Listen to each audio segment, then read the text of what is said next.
મિત્રો સ્વાગત છે તમારું આપ સૌની સિયારી ચેનલ ગુજરાતી સાહિત્ય વિથ નિકુંજ યુટ્યુબ ચેનલમાં હું નિકુંજ પરમાર આપ સૌનું અત્યારે દિલથી આજના વિડીયોમાં સ્વાગત કરું છું। મિત્રો આજના વિડીયોમાં વાત કરવાના છીએ રાજ્યના પેન્શનરો અને કર્મચારીઓના ડીએ વધારા સાથે મળશે આ બે અમૂલ્ય ભેટ, ક્યાં સુધી રિટાયર થયેલું મળશે આ લાભ, તો તેના વિશે આજના વિડીયોમાં ચર્ચા કરીશું। ચર્ચા કરતાં પહેલાં આપણી ચેનલ પર નવા છો તો સબસ્ક્રાઈબ કરી લો। વોટ્સઅપ ગ્રુપ ટેલિગ્રુપ બંને બનાવે છે, લિંક ડિસ્ક્રિપ્શન મૂકું છું। મિત્રો તમને ચેનલ પર સરકારી કર્મચારી નિવૃત્ત કર્મચારી પેન્શન રાખ બાબતે હર એક અપડેટ મળતી રહેશે તો આપણી આ ચેનલને સબસ્ક્રાઈબ કરી લેજો। સાથે સાથે વાત કરીશું વર્ષ 2025ના અંત નજીક છે ને આ સાથે 7મો પગાર પંચ પણ તેના અંતિમ તબક્કામાં પહોંચી ગયું છે। આ સમયે લાખો કેન્દ્ર સરકારના કર્મચારીઓ અને પેન્શન માટે ખૂબ જ મહત્વપૂર્ણ છે, કારણ કે 7મો પગાર પંચ આ વર્ષે 31 ડિસેમ્બર સમાપ્ત થશે। આ સાથે નવા પગાર પંચના અમલીકરણની પ્રક્રિયા પણ ઝડપી બની છે। મિત્રો નવા પગાર પંચની સત્તાવાર જાહેરાત જાન્યુઆરી 2025માં કરવામાં આવી હતી। હવે તે ફક્ત તેના અધ્યક્ષ અને સભ્યોની નિમણૂક બાકી છે, તો તેના વિશે વિસ્તૃતમાં ચર્ચા કરીશું। વિડીયો અંત સુધી બનાવજો। મિત્રો 15 ઓગસ્ટ પહેલાં ડીએમાં વધારો થવાની શક્યતા છે, કર્મચારીઓની રાહત મળી શકે છે। મીડિયા રિપોર્ટ્સ અનુસાર કેન્દ્ર સરકાર 15 ઓગસ્ટ 2025 સુધીમાં કર્મચારી માટે મોંઘવારી ભથ્થા ડીએમાં વધારો કરવાની જાહેરાત કરી શકે છે। આ જાહેરાત કરવામાં આવી છે તો 7મા પગાર પંચ હેઠળ આપવામાં આવેલા છેલ્લા હપ્તો જેવું હશે, જે કર્મચારીઓના પગારમાં સીધો વધારો કરશે। સરકાર દ્વારા જાહેરાતની તૈયારીમાં પૂરી જોશમાં ચાલી રહી છે અને આ પગલાંથી 50 લાખથી વધુ કર્મચારીઓને 1 કરોડથી વધુ પેન્શનને રાહત મળી શકે છે। મિત્રો નવા પગાર પંચની પગારમાં મોટો ફેરફાર થશે। સરકારી યોજના મુજબ 8મો પગાર પંચ નવા વર્ષના પ્રથમ મહિનામાં અસરકારક રીતે થઈ શકે છે। મીડિયા રિપોર્ટ્સ અનુસાર જો આપણે પગાર પંચ 7મો પગાર પંચ કરતાં વધુ ફાયદાકારક સાબિત થઈ શકે છે।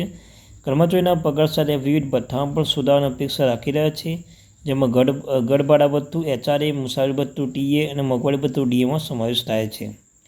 નવા પગાર પંચની સરકાર પર નાણાકીય દબાણ વધી શકે છે, પરંતુ કર્મચારીની ખરીદ શક્તિ અને સંતોષ સ્તરમાં સુધારો થવાની ખાતરી છે। મિત્રો ડીએ વધવાથી પગાર કેટલો વધશે, શું અસર થશે?